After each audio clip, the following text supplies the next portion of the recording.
We have got to talk about these scammers, guys. Had another scam attempt this past week on my online Pokemon shop, and I just wanted to get on here and talk about it and some other scams that I've run into. It's going to happen, but what can you do to prevent more of it or protect yourself from not getting hurt as bad as you could? And how can you deal with it if it does happen to you? We're going to talk about all of that. Hopefully, this can help out someone who is new to selling online or someone who's thinking about it and you haven't run into it before, or you need some help or guidance, or maybe just another opinion on how it's dealt with. Sometimes you really just got to dig in and see what's going on. Like, you can call me the Gregory House of Pokemon sales, except without the cane and the crippling Vicodin addiction. Anyway, just a quick intro for those who are new to the channel. My name is Alex, and I run an online Pokemon card business called cardpenguin.com.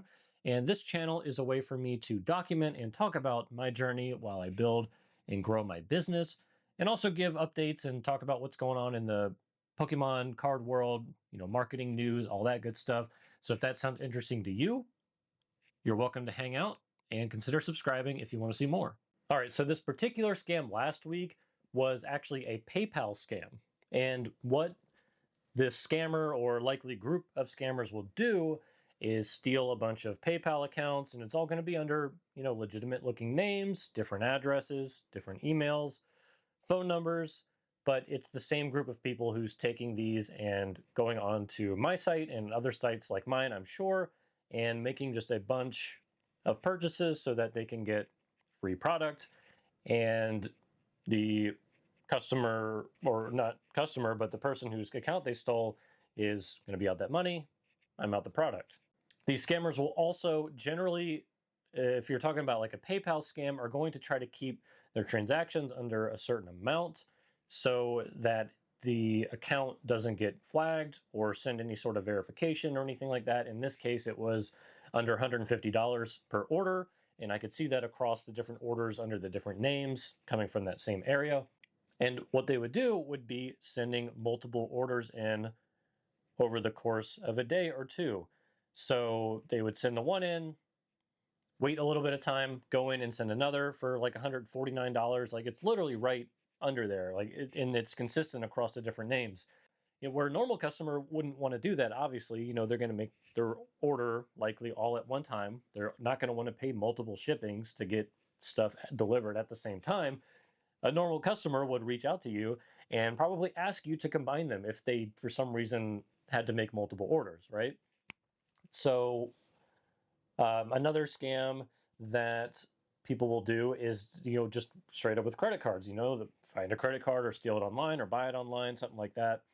And they will just go on the site and make a purchase. They'll make a big purchase usually. You'll see generally it's like a bunch of different categories on your site are being ordered at the same time. It's like, and it's usually like the max of what you offer. So like I had like collection boxes where I had like 4 or 5 of them, like of various different ones.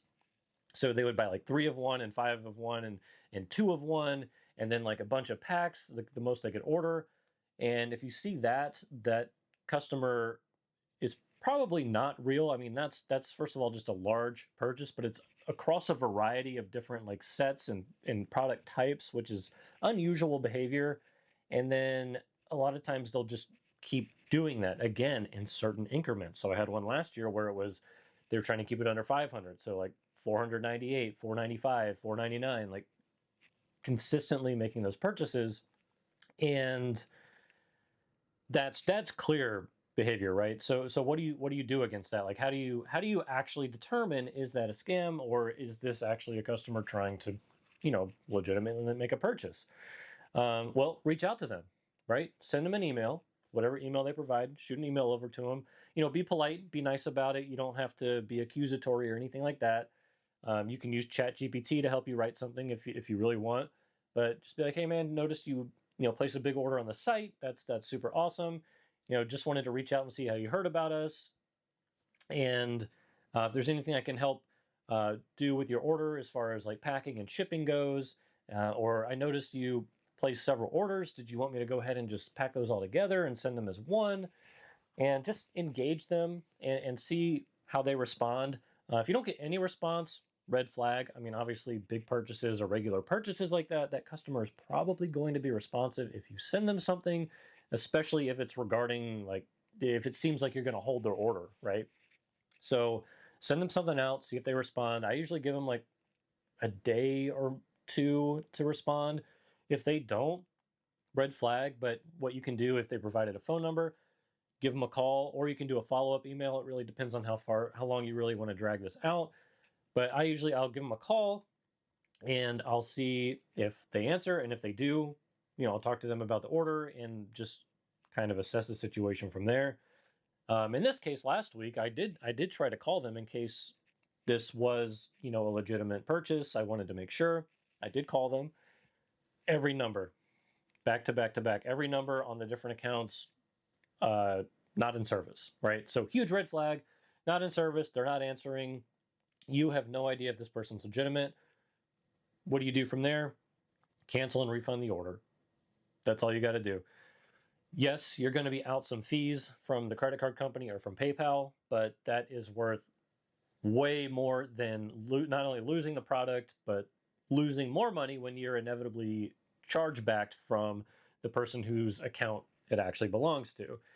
So, and not to mention a ding on your payment processing account, right? If you have too many chargebacks that are legitimate in their eyes, they're going to start looking at your account and saying, "Hey, why is this person getting so many chargebacks? This must be risky transactions they're doing." So we're either going to up their fees, so you're going to be paying more fees in the long run, or we're going to just block their account entirely, to which you need to then find a different payment processor. And I'll be honest with you, I don't know if there's some sort of network of communication between them that is going to make it harder for you to get an account in the future. I have no idea.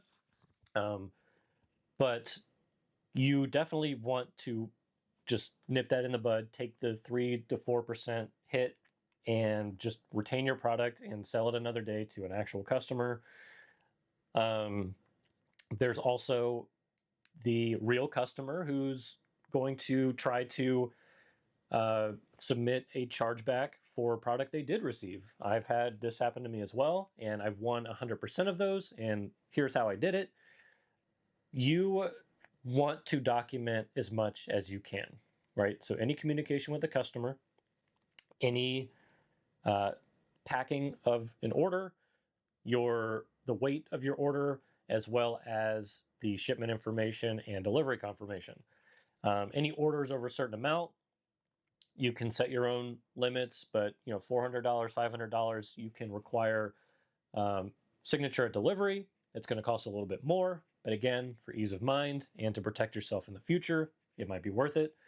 But documentation is big. They will ask you for that for every chargeback. You got to submit forms and pictures, and I've sent videos. On higher dollar orders, I will actually sometimes film myself packing it with the customer's information on the packing slip, packing it all up, wrapping it, putting the shipping label on it, take a picture of that, send it out, and I have all of that saved. So in the future, if something does come up, I can pull it out, provide evidence like, "Hey, this was delivered. This is what I did. Here you go." That's extra important because those are really, in reality, probably the only chargebacks you're really going to have a chance of winning. When it comes to fraud and stolen credentials and credit cards, 9 times out of 10, the seller is going to lose on those because the credit card companies are incentivized to side with their customers and keep them as customers. And the chances of the credit card companies actually footing the bill for that is basically zero, even though that's kind of what they're there for. They are generally not going to be on your side in this case, and you will lose. That's just the reality of it, unfortunately, and the cost of doing business. So that's why it's so important to be preventative, right? It won't help stop all scams, but it will make you much less susceptible to scams. And these scammers, they might try a couple times. I still have a couple of them who will log into the website from time to time. I have them blocked, which is something you can do, by the way. I know through like Wix and Shopify, and I'm sure whatever other website you might be using, website builder, or if you built your own, you can block these accounts as well. So they're not able to make any more orders, but you're not going to stop them all. You're just going to make yourself less susceptible. And eventually the scammers, they're all going to want to take the path of least resistance, right? So if they're not finding any luck with you and you're doing your due diligence and protecting yourself, they're going to move on. There's always going to be a new one coming down the road. But if you just have yourself a system, you don't have to be paranoid or anything. You just got to have a system, right? And implement that system anytime something feels off or suspect, and just protect yourself, because one big one, it could ruin you, right? I mean, you don't want to send all your product out. I mean, even if it's not a scammer, right? Like you don't really want to sell all of your product to like one or two people, right? Because that's just going to lose out on sales you could have had with many other people, which I think is a good idea, to set limits. We have pretty good success in dealing with it. It's all about being proactive and having your best interest and your business's best interest in mind, and just taking proper documentation. In conclusion, don't be the one to get scammed, right? Take good documentation, pay attention to your orders, and don't get flustered or overly paranoid or get scared about these things happening when they come in. Just deal with them, how I've outlined in the video, and you'll be all right, okay? Don't worry about it happening, because it will happen. It is just part of doing business. Just have yourself a system in place so that when it does happen, you have something you are confident you can fall back on and follow the steps and keep yourself protected, save yourself some money, and be able to push that product to somebody who really wants it and make yourself a real happy and return customer. All right, so that kind of wraps it up, guys. If you want a more structured video on scammers and a little bit more in-depth look at, maybe some message examples or kind of like a step-by-step, that's something I could do. This was more of like a sit down and talk to the camera about my situation and sort of my thoughts.